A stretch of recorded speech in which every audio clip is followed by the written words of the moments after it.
So,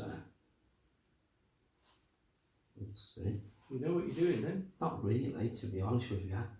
Not really. Yeah, we're on there anyway, we're on the screen, that's a start, isn't it? So this is it, is it? Well, yeah, we'll just keep people a couple of minutes just to log on. We're all to get this. So 6 o'clock we've said, so we'll see if anyone comes on. Hopefully someone will. And they can tell us if they can hear us or not. We can rely on Debbie, can't we? Yeah, well, I think she went up to Malvern, to be honest with you, after this to get some water. She did. She did. So I don't know if she's back or what she's doing yet, but anyway, we'll give people a couple of minutes and You can't wait for Susan. She doesn't do Facebook. Is she not got Facebook at all then? No. But your son has. He has. Yeah. But you ain't. No. So you don't do any social media at all? No. Nothing. WhatsApp? You do WhatsApp to you? Yeah, that's about it. What's that? And what's the other thing? Texting. I think I can do texting. I can send an email, and that's about where it ends. We got one chap here, Ken, and I think he's got a mobile which is about 20 years old or something like that. He ain't got a clue how to use it either. How's everybody doing? We're just going to give everyone a couple of minutes just to log on, and hopefully you can give us a thumbs up that you can see us and hear us. So maybe just give me a bit of feedback that you can hear us. That'd be brilliant. I think that's a thumbs up. Fantastic. I can't see that far, Michael. Can you see the names on there anywhere? No. We need a pair of binoculars. There's a little blue camera on the side.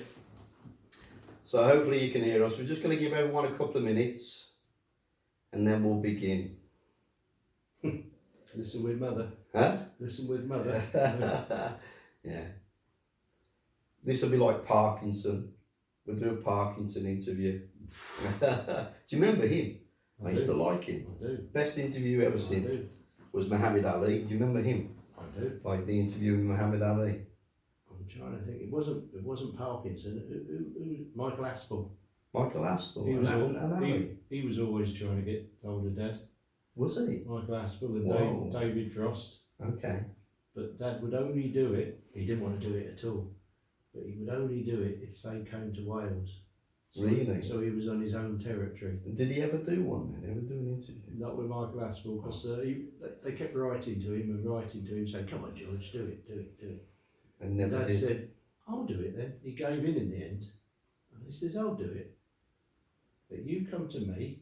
I'm not coming to London in your studios. And I have a proviso as well. There's only 2 people come here. One is your cameraman, and the other one is..." Who did I say? The person, Aspel. Aspel, Michael Aspel. And I said, "Why did you say that, Dad?" He said, "Because," he says, "I know when I get up there," he says, "they want to make theatre out of it.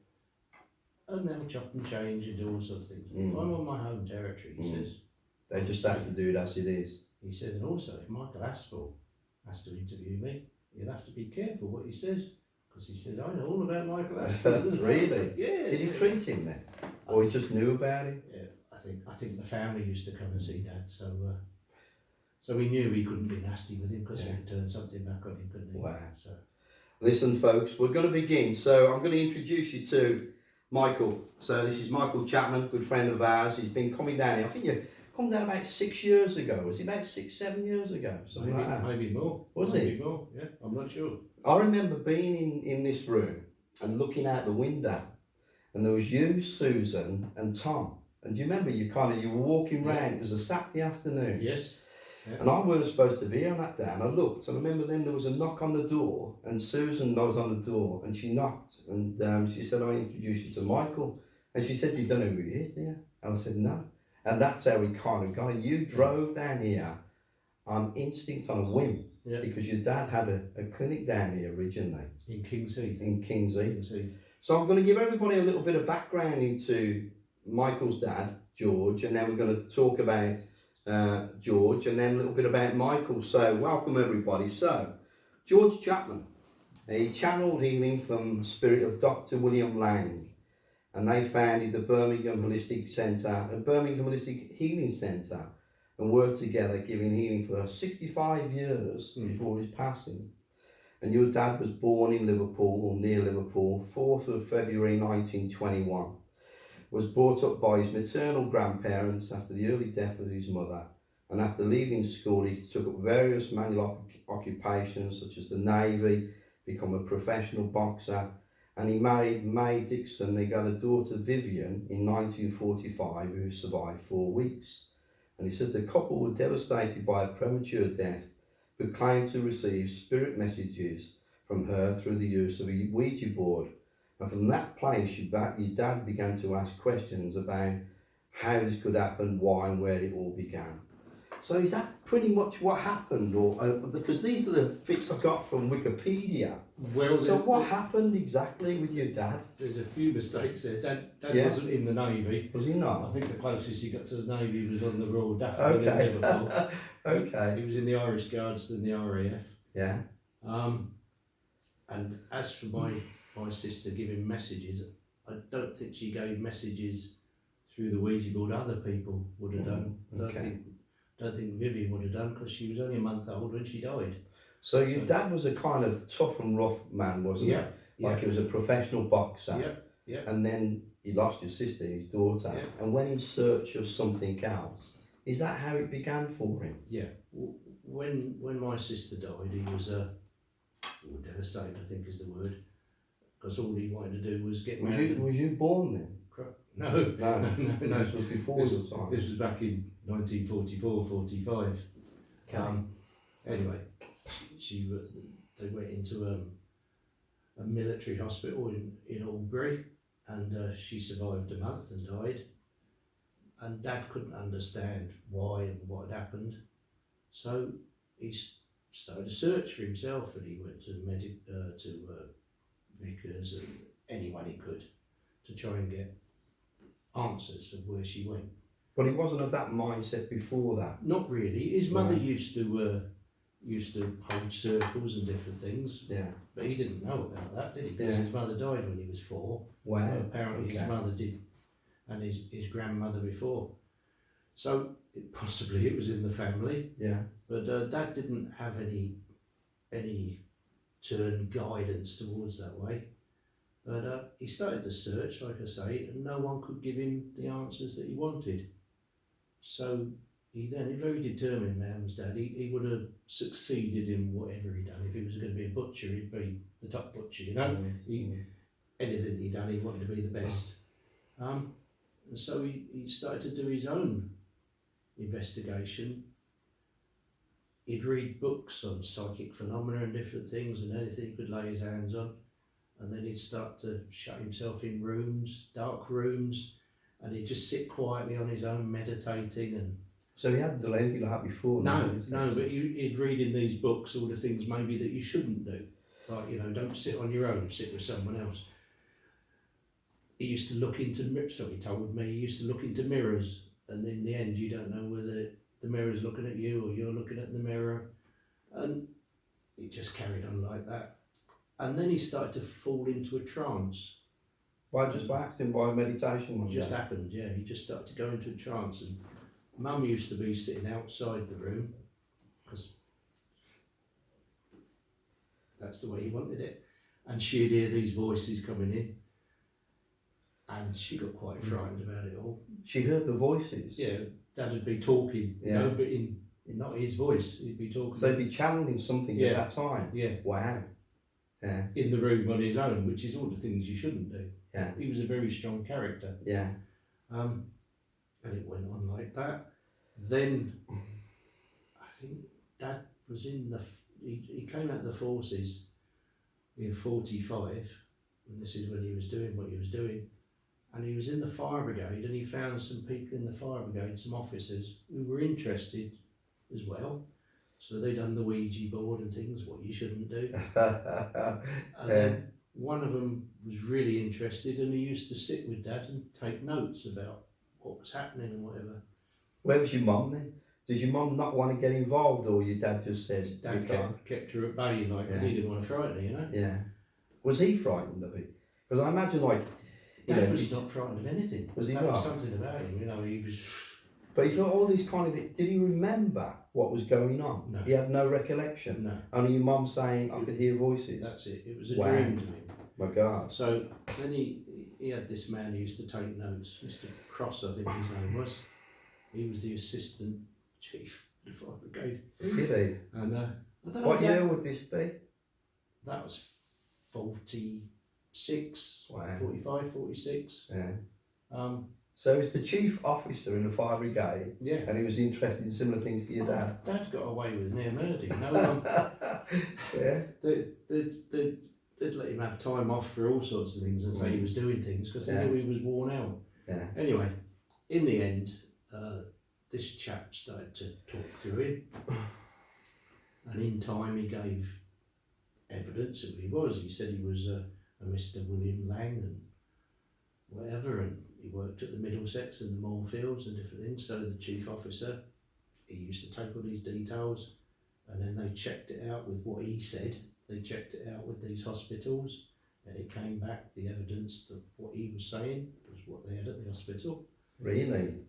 And what when your dad knew that then, so imagine like your dad's channeling Dr. Lang, you didn't know, and the officer, the fire officer, like his friends, read this back to him. At first, what did your dad say? What did he say? Did he say, what's this? What did he? well, I wasn't there, so I don't know, but I'm sure he just wanted to know more. He'd say, well, let's find out more. Because he, like I say, Dad never backed down on anything. He wanted to find the truth. But before Mr. Lang, different people used to talk through him, who were his guides. There was one who was remember Mr. Cross told me, when this guide, it always sounds a bit silly, you know, people talk about Chinamen and Indians and all sorts of things. But apparently there was an Indian called the famous Lone Star, and he used to talk through Dad, and when he came through, Mum used to say it felt like the house was moving, like he had such a strong voice. Jesus. It's all too much to believe, really, but no, I absolutely believe it. It's just fascinating, really. I used to find it hard to believe. Mr. Cross, and there was another man, Mr. Abbis. When Dad was in a trance and this Lone Star used to come through him, they thought they could see Dad physically grow. Wow. He just seemed to get bigger, and his voice used to boom, you know, and the house shook. Anyway, moving away from that.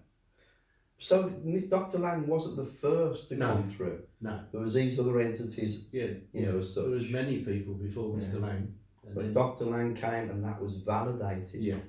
So the other ones came through, I think they were just testing the water maybe and finding out what Dad was capable of and what he'd be like. Then Dad went off to I think he went off to a medium somewhere up in London who could do psychic drawings, and he was called Sam MacDonald. And Sam MacDonald drew the first picture for Dad, who Mr. Lang was. Wow. And I think that picture's on a book called Healing Hands, the original one. Yeah. And there's he done this short drawing of Mr. Lang, or the man who said this is the man who's going to be working through you, George. And it was the pose and everything of a picture that Mr. Lang's daughter gave to Dad many years later. It was the picture. The exact. You know, with the hand in the certain way and dressed the same. So Dad looked at that and thought, well, this is the man, okay. So then slowly drip feeding him almost. Yeah. And then, I think Dad went to another medium to find out for himself, you know, because he didn't know what to go or where to go or what to do. And this medium said, you have the choice. You can either be a physical medium for the purpose of healing, or you can be another type of medium, like a Urigena type medium. You can move things and bend things and read things and do all sorts of things, like, you know, for party tricks type on the stage. And Dad said, no, I want to go with healing. So that's what they all wanted to hear, I expect, on the other side. So he was given a choice. I never knew that. Oh yeah, that's amazing. Yeah. And what happened then? Then he started his healing in Aylesbury, and I think we was in a bed sit type place. It wasn't nothing fantastic, you know. And the word about Mr. Lang, people only knew it as William Lang from the Middlesex and the Moorfield. No one knew too much more. And it used to get into the local papers about Dad's success with healing. And somehow someone picked it up, and this is how Dad ended in Birmingham. Someone picked it up and they passed it on to some well-known people in Birmingham. They have been written about, so it's all right to say, the Hansons and the Hansons Brewery Company. Okay. And the Newies, and I believe they had a company here called Newies Hook and Eyes. And they were told, this chap is talking about someone you know, Mr. Lang. So they said, well, we should get him up here. So they invited Dad to come to Edgbaston, to their house on the Hagley Road, and he went along, and he just thought he was seeing a group of patients for healing. So they never told him? No, they didn't tell him what they were about. Yeah, trying to hook-wink him or something, Yeah, do you think? he didn't have a clue. He was trying to provide for his family and earn some money as well, Yeah. you know. And for that day's work, he was probably going to earn more than what he would in a week at the fire brigade. Wow. So he went. Yeah. And he didn't know. He went into trance, and while he was in trance, they had selected people there to question Mr. Lang. And the Newies were there, and the Hansons were there, and they questioned as well, who were very good friends with Mr. Lang, Dr. Lang's daughter. Right, okay. So they went through all their questions they could think of, and then Mr. Lang questioned them. He turned it around on them. So that shocked them quite a lot. So he answered all their questions? And asked his own of them. About their families? Yeah. So almost like he knew them? Yeah. Well, he did, because he was Mr. Lang. That's incredible, isn't it? He was Mr. Lang. Now, you've got to remember that Dad came from Bootle, from Liverpool way. the pits. Okay. And Mr. Lang was born in Exeter, in luxury. You know, they were different ends of the spectrum. Yeah. And Mr. Lang was born 75 years before Dad ever touched earth. Wow. Anyway, they got onto Miss Lang in London, and they said, his daughter. His daughter. Yeah. We've had this man at the house, and he purports to say your father's talking through him. And can you imagine getting a call like that? Your dad's coming through someone. And they said, we think you should meet up with him. Wow. So she didn't really want to know too much about it. And they said, no, please, please. So she thought he was just playing up. Yeah. So she came down under an alias. She didn't say her real name. She had someone else make the appointment for her, and she came to the council house in South Court in Aylesbury. And her time came up to see Mr. Lang. She was just booked in with the other patients because Dad didn't know who she was. And Dad was in trance, of course, and when she was shown in, she walked in through the door.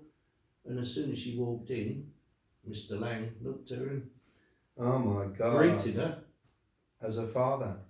Yeah, he greeted her by her pet name that he had for her nickname. Jeez. And said, why is it taking you so long? So she struggled with it all, and again she questioned him, because she's quite a strong lady. She questioned him, thinking that he's found this out somehow. And again, he asked her questions, which she could answer, of course, father and daughter. And then she invited, in turn, it carried on, she invited Dad up to Kensington, to Camden Hill Courts. And he went up there, he went into trance, and she had contemporaries of Mr. Lang, people who were still alive at the time. There's people like Gerald Campbell, Sir Gerald Campbell, and all sorts of medics from, you know. Is he Hold Hospital where he worked? Yeah, yeah. Wow. Because Mr. Lang died in 1937, and we're only talking in the late 40s now, 47, 48. So he'd only been dead 10 years. Yeah. So there was people who Who very still much knew knew Mr. Lang, who were only 60, 70, 80 years old, who had all their faculties, and they were not stupid people, and they knew, and they came along thinking they were coming to, I forget really, I expect it to be an afternoon out, but they were absolutely shocked. They questioned my father, who didn't know much about anything really, except what he was doing. And Mr. Lang again turned the table on them and questioned them. And that is incredible, isn't it? mm, I mean, the breadth of what you've just said it's mind blowing, actually, isn't it? It is. You know, But validated. But what happened was, Dad made a great success out of his life, but he could never tell his story until Miss Lang passed on. They all knew that they formed a medical group, and they had a contract, a verbal contract, to trust each other, where Dad was paid £1 every fortnight to get on the train or get in his car, which he didn't have a car in those days, and go up to Camden Hill Court every second Thursday of the month and give them a sitting. And he didn't know who he was going to be seeing. Mm. He just knew Mr. Lang had done his work, and they'd give him a cup of tea and a bun, and off he'd go. But yeah. as the years went by, he got to know these people more and more and more, and they were very educated and quite famous people in their own rights. Do you know who? Are you allowed to say who? Yeah. There's not trying to get anyone to buy a book, but in the book Surgeon from Another World, the updated version, Yeah. there's a list of all the names. I think the Queen's Surgeon was in there. Wow. The So they were eminent people. very eminent people, and Miss Lang, in the end, she said, I think it took a year or two, because they really, really wanted to be sure. Mm. And after a year or two, they realised this is right. Mm. And so she couldn't see her father working out of a council house as such. There's nothing wrong with a council house, but she just couldn't see her father working from there, because one, it just didn't work. There wasn't enough room for the patients that were coming to see Dad. So she put the money up for Dad to move from that to she said, George, go and find yourself a house that you like in Almesbury, because they were very wealthy people. Yeah. And he said, I'll pay you back. She said, well, we'll wait and we'll see what happens there. Like, you know, it's an interest-free loan, like that. Wow. And so she sorted him out with his first house that they called Lang House. That shows how much she believed that, what was going on. And then we were there for about 10 years, and then the police came up to see Dad, and they said, George, we're going to have to do something with you. So he said, what's wrong? They said, you're blocking the London Road. Really? You've got so many people coming to see you with in taxis, in cars, in minibuses and different things. We can't do it. So you're going to have to sort your life out. So he was that busy? Yeah, he was. He used to have a coach from Birmingham, used to come down, a 52-seater coach. Oh my God. He was busy. And so he spoke with Miss Lang about it. And she said, find another house. So we sold Lang House, and Dad offered Miss Lang the money back, and she said, no, put it towards the next one. So we moved to St Bride's. But thinking all this, he was still only working for £1 every fortnight for her, and he was giving the lady everything she wanted, and the money was there if she wanted it back. He never... So the money was never the driver? No. But he needed the house to be able to work. Yeah. What happened after that, I don't really know. You'd have to ask me. So did he, back to that original quest, did he ever, because he's gone out of this kind of pain, like to kind of find out what happened to his daughter, did he ever find out, or did the validation of Dr. Lang coming think, well, there is another life after this? Was that enough for him? That's what Dad's search was at the beginning. It wasn't he never dreamed about being a healer or anything. He just wanted to find out if there was another life after this one. Was there life after death? And that's what Mr. Lang used to say when he used to work. It wasn't, of course he came back to do his healing, because that's what he was born for. But it was more to prove to people, to try and put them at ease, that there was another life after this one. And people used to come and see him who were, when I say terminal, they were on their last legs, totally. But he could put them at ease, and he could help them in another way. They could ask him questions, and he would just be so, I don't know, understanding, and he could answer questions. He never skipped a question ever. You could ask him anything you wanted, anything. Did you ever get opportunity to ask him questions? Oh God, I asked him lots of questions when I was younger. Yeah, I would. How old were you when you kind of first met Dr. Lang then, as such, from what you remember? Well, I suspect I met him. Well, I was about 3 days old the first time I met him, but Wow. I never knew.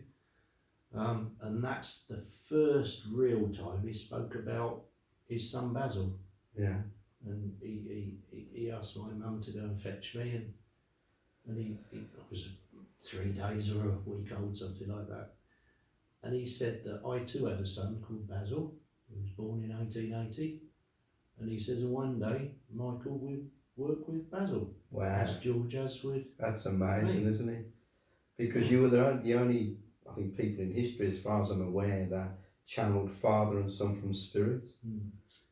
The only difference is between Dad and me is Father went into a trance and he could give evidence of who he was. Mm. Anyone who came to see him and wanted to challenge him, he could hold his own. Mm. He never backed off.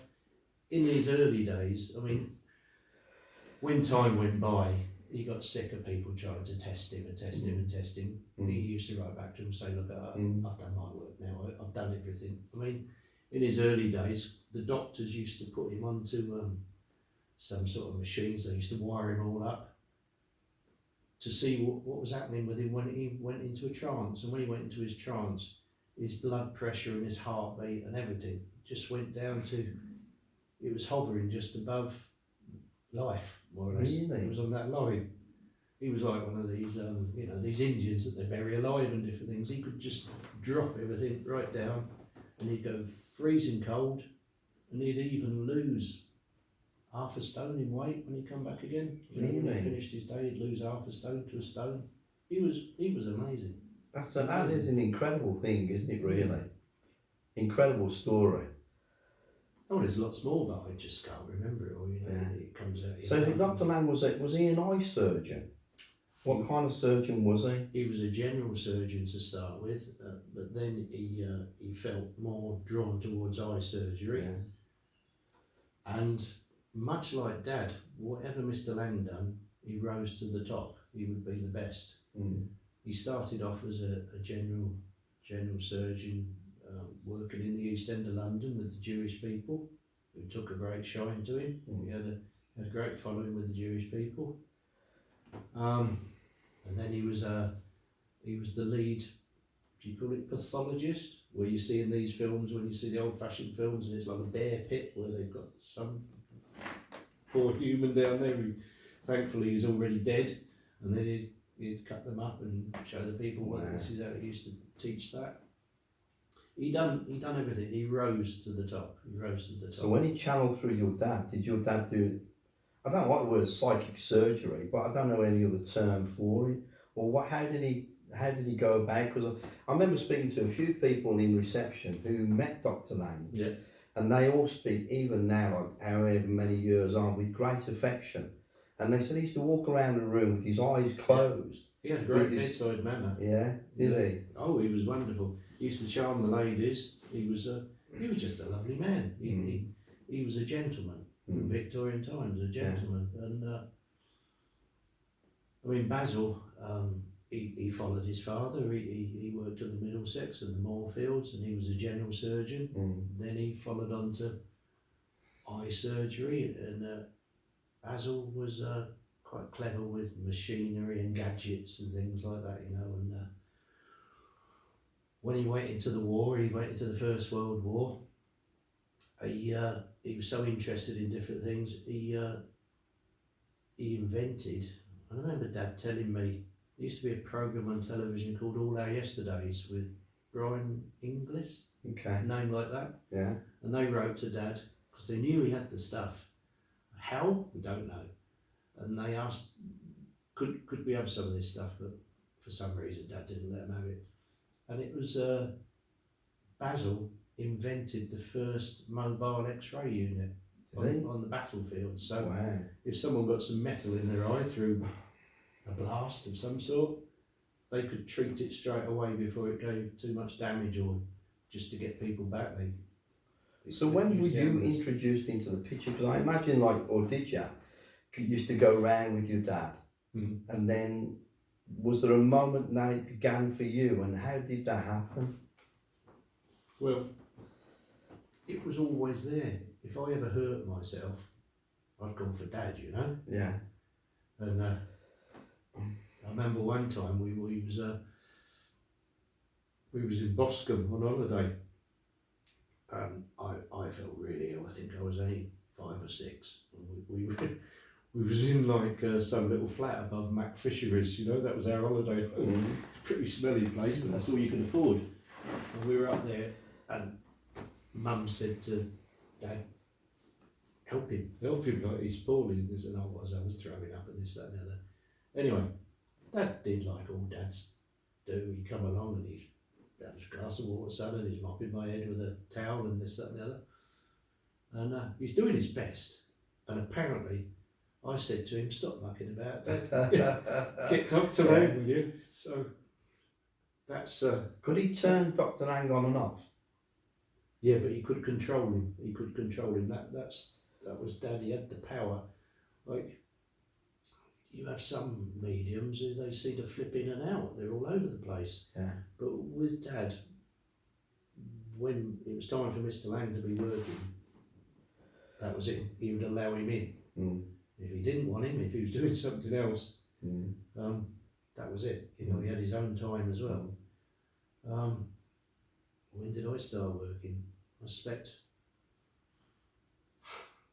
when I was about 9, 10 or 11, Dad used to come up once a month to Birmingham, to the King's Heath centre that he started off through the help of the Pantsons and whatever. And he used to see maybe 100 people a day in there. Wow, jeez. They'd fly through. They wouldn't even They wouldn't even warm their bums on the seat. You know, they were in and out, but they kept coming back because he didn't have a conversation with them as such, unless he knew he needed to. After the first time he met them, he just seemed to have a total recall. He knew who they was and what was wrong with them. Wow. The first time he saw them, he diagnosed them. Yeah. Or they'd talk with him about what it was, but what made Dad so famous was he used to call himself a psychic surgeon and diagnostician. And his speciality was he could diagnose. And doctors who knew him, who trusted him, if they didn't know what was wrong with the patient, they'd send him along to see Dad. Man, can you imagine that happening today? That's incredible. Well, it still used to when Dad was alive. You know, a lot of the doctors in Aberystwyth, there was one called Dr. Lewis, I know, he used to regularly send patients to Dad to say, what's wrong with you, George? We've tested, we just don't know. And Mr. Lang would always come up with a diagnosis. That's amazing. I don't think he was ever proved wrong. That's amazing, isn't it? Yeah. So your part then, your kind of transition into that then, about 9 years old, into the healing? Yeah. Do you remember how that happened? Yeah, we were up in Birmingham, and I think Mum used to drag us around the shops and things, and then we'd end up back in King's Heath somehow. I don't know how, on the bus or what, because Mum didn't drive. And Dad was still working, or Mr. Lang was still working, and he asked a woman, I think she called Mrs. Gaunt, can I hear Michael outside? And she said yes. So he said, bring him in. So I had to go in, and he talked me through this patient. He must have asked her first if she was agreeable to it, but no one never said no to him. He could ask anything he wanted. You know? He could charm. He could, and he must have asked them, would it be all right if Michael came in and gave you some treatment? And that was the first time I ever placed my hands on anyone. I don't know if you want to say professionally, but in that sort of way, and it went on from there. What did you feel, or what do you feel? You know, at the time, I don't know what I felt. I was only 9 or 10 or 11. I was probably thinking, what am I doing here? But the lady, I don't know if she was being nice, because they normally are to a little lad. They're not going to say anything bad, but Dr. Lang said, how was it? And, oh, it was wonderful, and this, that, and other. Whether that was true or not, but you had a gift. You had a gift. Well, you know. so Mr. Lang said. So, Yeah. and then of course I went to school, and it all got put on hold. I suspect I went to boarding school, and then I came out, and then I joined Dad at home, and we just fell into it. Yeah. But I still had a very inquisitive mind because I was young. I was 17, 18, 19, and I'd always be asking questions. At the end of the day, Mr. Lang would let me ask any questions I wanted. And I always had something to ask, like you do. Yeah. And I was getting quite busy with healing. I was having, for me it was busy. I was seeing 10 or 12 a day. Yeah. I was busy because, as opposed to where we live in Wales, when we lived in Armsby, we had a big town around us. We were close to London. Dad was a drawer as well, so that drew patients to me because he was there, and they found him, they found me. So I was very busy, but I was always wondering, what was I doing, and was I doing it right? Yeah. Maybe you've been through that as well. I still do. Yeah. I still do. And I used to question Mr. Lang and say, look, am I really doing this? And he'd say, yes, you are. And I'd say, look, my problem is Dad goes into a trance, and you speak through him, and you can answer anything that they want to throw at you, and you can diagnose, you can do everything, and I don't. And he said, well, we don't need you to go into trance.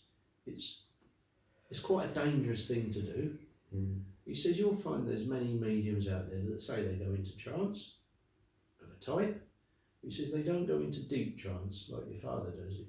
He'll go into trance at 10 o'clock in the morning, and he won't recover until 5 or 6 at night, and he's totally in trance.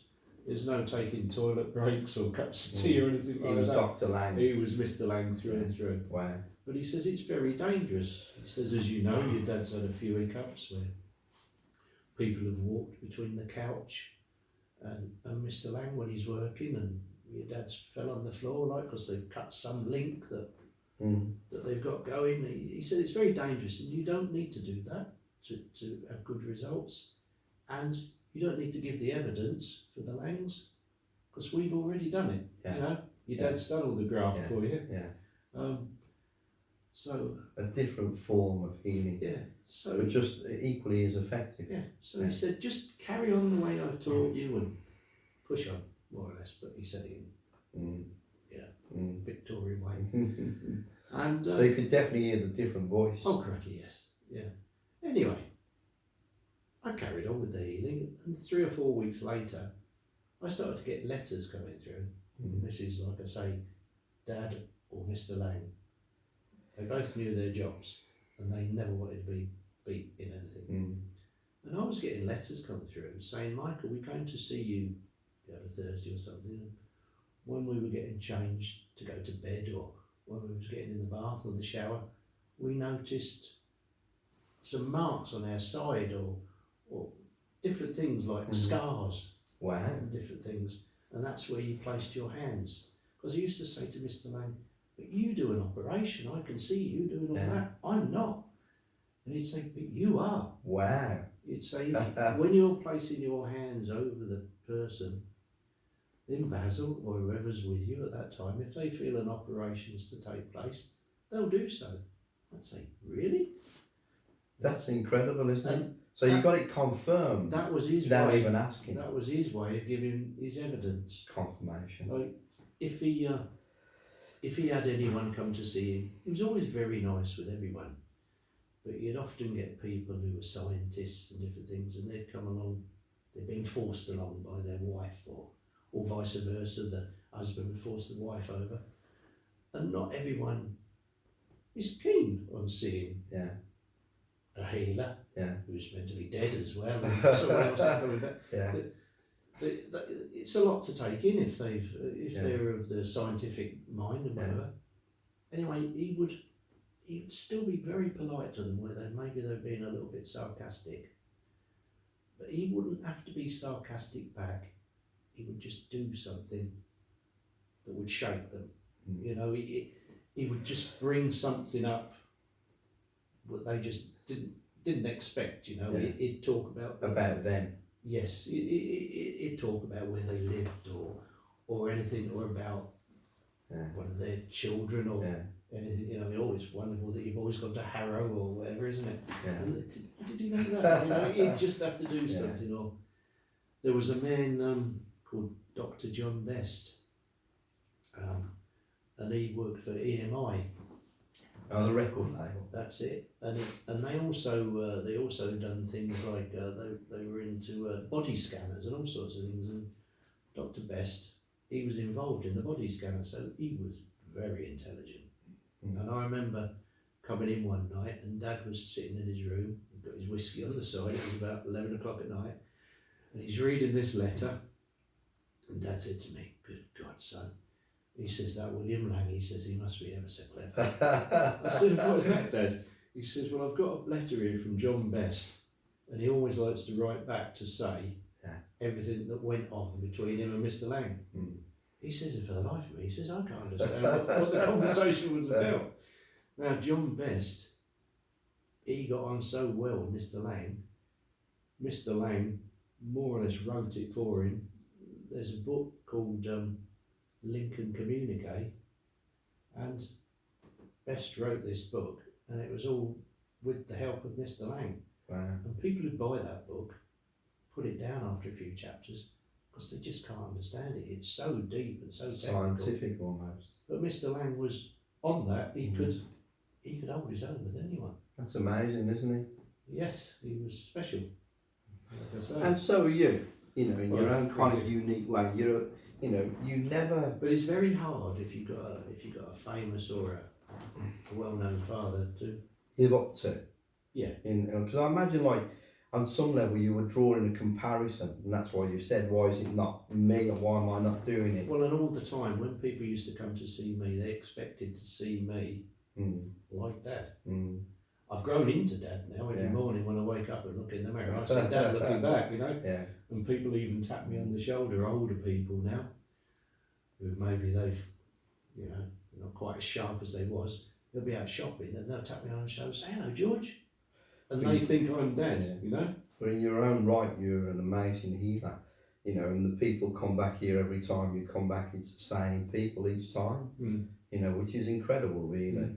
And what have you seen change in because you're not one for Facebook and all the rest of it, and even doing these type of things, you know. And I'm very grateful that you spoke about yourself and your dad, really, at the end of the day, you know. But what have you seen change? Because I think that you mentioned about Harry Edwards. Now I know Harry Edwards, you said they were arch rivals, weren't they? Him and your dad at one time. Well, Dad, and then became friends. Yeah, Dad never fell out with anyone unless they wanted to fall out with him. You know, he was a bit like a bull terrier, really. He wouldn't start anything, wouldn't finish it. Yeah. And Dad was doing quite well, and I don't know whether Harry Edwards got a little bit jealous. Yeah, maybe it comes into it. I don't know. Yeah. And so he wrote in Psychic News something about George Chapman and the way he was working. So Dad read it, and he didn't like what he wrote, so he wrote something back. And I remember asking Dad about it towards the end. I wasn't aware of it all then. I was only young. I said, "Why do you do all that, Dad? Why did you get yourself involved in that?" He says, "Well, publicity, isn't it, son?" He says, "I was trying to get my name." He says, "And if you want to have a war with someone in England, have one with Harry Edwards, you know, because people want to read about it." And, but he gave your dad an award. Yeah. You know, and in the end, Dad got great Spiritualist of the Year and shook his hand, and no, they were good friends. And there was. What did he say about Harry Edwards and vice versa? But just mutual respect. Just they had different ways of working. But I believe anyone who knew Harry Edwards, I don't know if it's in some of his earlier books, but people who knew Harry Edwards, he did start trance work at the beginning. He was a trance healer as well, but then he dropped it and he done his natural healing on stages like the Albert Hall and different things, and that's the way he worked. But for Dad, he didn't do it that way. His forte was to go into trance and Mr. Lang. Pardon me, and he let Mr. Lang do the work for him. He was exhausted at the end of it. But I think there were quite a few of that kind of era. There were I think you mentioned 3 or 4 different healers of that calibre. They were special people in those days. You had a chap called Ted Fricker, he was special. He worked in Harley Street. Mm. He was a bit over the top. You know, he had big diamond rings, and he used to have a cigar. And he'd pipe music in the waiting rooms, and but he did the work. He got the results. However he done it, it didn't matter. He got the results. And I remember Morris Barbanell, the editor of Psychic News, he invited us to see Gordon Higginson doing his Gordon Higginson. His what did he do? Transfigurations and materializations and all sorts of things. We used to go to those things. And did you actually see that as well? I'd like to say yes, wouldn't I? But I was there. I was there. Was your dad there? Dad was sitting right next to me. Yeah. And we had Mr. Tester. I don't know if anyone remembers. Tesla. Tester. Oh, Tester. Okay. Morris Tester. Right. He was a lovely man. He was a Jewish man. Yeah. Multi-millionaire. Yeah. But he had an estate agency in Surrey. But he'd been treated, or one of his family had been treated by a healer, and he was so thrilled with it all. He then got involved in healing, and he was a good healer himself. But he was interested in photography, and he came along, and he's at the back of the. I always remember it. He was at the back of Dad and me, and he's got one of these infrared cameras, and he's got it zoomed in on Gordon Higginson, and there's all the ladies at the front. They go, "Oh, can you feel it, Mavis?" and whatever, you know. And I can feel it on my feet. And like Dad and me are like staring through the darkness. And so we leaned back and we said to Morris, "Can you see anything, Morris?" He says, "Not a bloody thing, Michael." But you know, so I haven't seen anything like that. I've been there, but I haven't seen it. But I've had. But what a generation of healers at that time. They were wonderful. They were wonderful, and they were strong personalities, and they were. It was just different. They all liked to make a nice living and live well, you know, because they were working hard for it. But I do think that people have changed a lot now. There's a lot of like theatre to it, isn't there? And they dress up in sparkly suits and different things.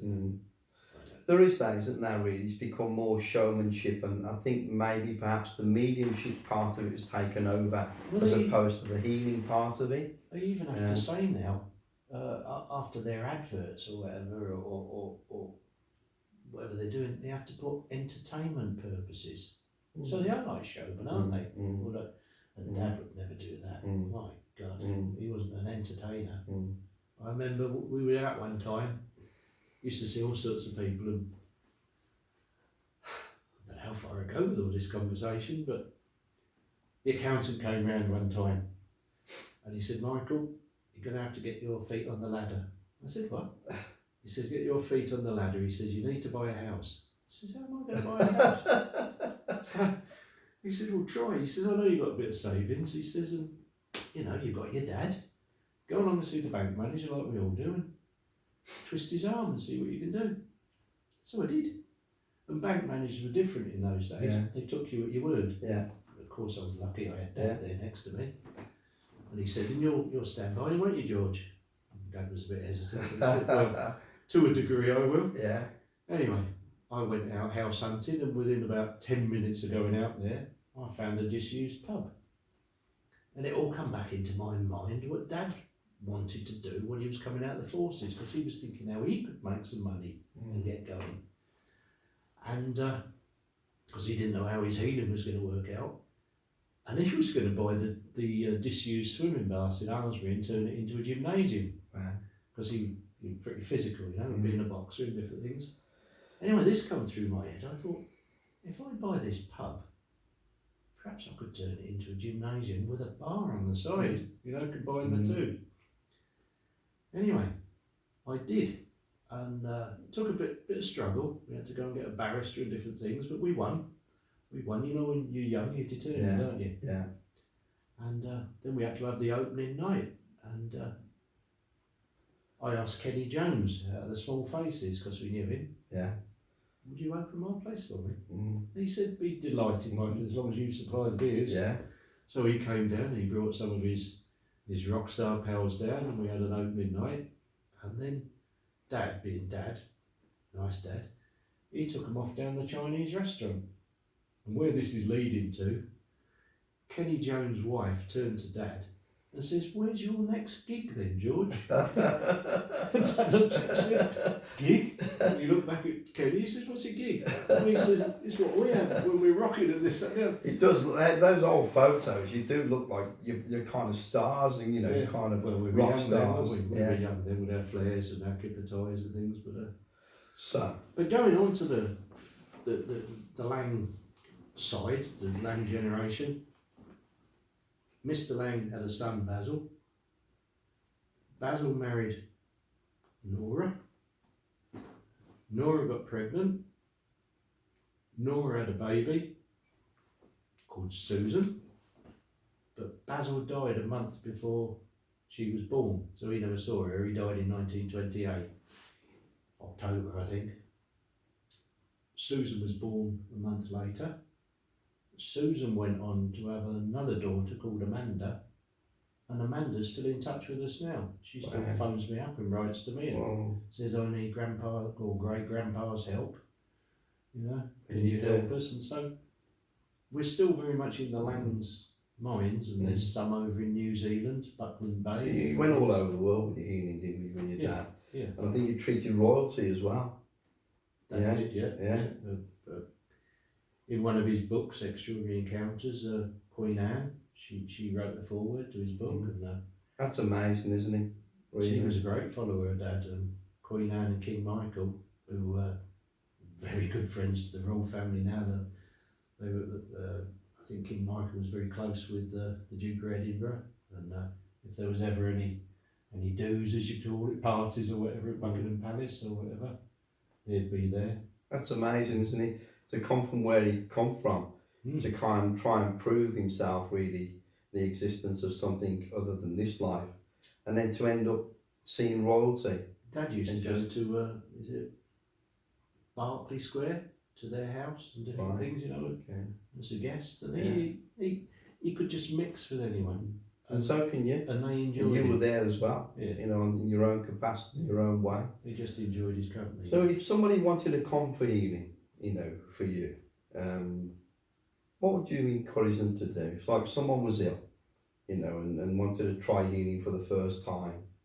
Just come along with an open mind. Yeah. People say you're a faith healer, aren't you?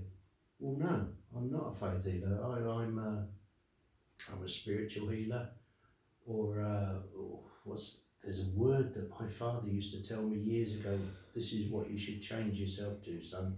It sounds more professional, because Dad was always keen on healing, being more involved with the medical side of things as well. And for the life of me, I can't think what he said you should use. I've had a busy day today, so I'm a bit fuddled. But well, I'll put that into the link a bit later on if you find it. But you describe yourself as a spiritual healer. Yeah, you don't need faith. Like well, we've seen animals coming here. Yeah. And they've got better. And babies, children. You know. Yeah. And Dad or me, Dad more. You'd have so many people who wouldn't have any faith at all. They'd just come along to please their partner, you know. Yeah. But it worked. Well, how did it work? So it's not faith healing, is it? Because they wasn't helping in their subconscious or mind over matter or anything. They just wanted to get out the door. They didn't want to know about What's it given you? Like, how long have you been healing for? Because you were healing like 9 years old. How many years have you been a spiritual healer? And what's it given you personally? What's it given you? Well, it's a great feeling to know that you can help people. Like doctors, ambulance drivers, firemen. They do that job because they want to help. Yeah. It's not for making a fortune, is it? Yeah. There's other things you could do. It's just nice to know that you're able to help people. I'll be 70 in June. So I suspect I've been, if you want to say a professional, working for it to get a living since I was 17 or 18, with a couple of breaks. Like I say, I bought this pub, but it only lasted 3 years. Yeah. There was a lot of ducking and diving there, but the reason of doing it was to earn some money, to make some money, so I could get a house. Yeah. And that, You know, like lots of people want to be healers, and lots of them don't want to charge, but they want to be a healer, and it doesn't work. Healing's another job, like being a doctor or being anything. You've got to make a living, because money doesn't drop out of trees, does it? You know, Do you think you're chosen? Do you think all healers are chosen, or do you think they can? I don't know if the word is induce it, or do you think there's a destiny, like part of for people to become healers? I mean, for anyone who's good healers, like yourself, you've already been chosen. It's your destiny. It's your path that you follow. You can choose not to go on that path if you wish to, but normally you're guided towards it. You know, you might jump off the train and then get back on later on. And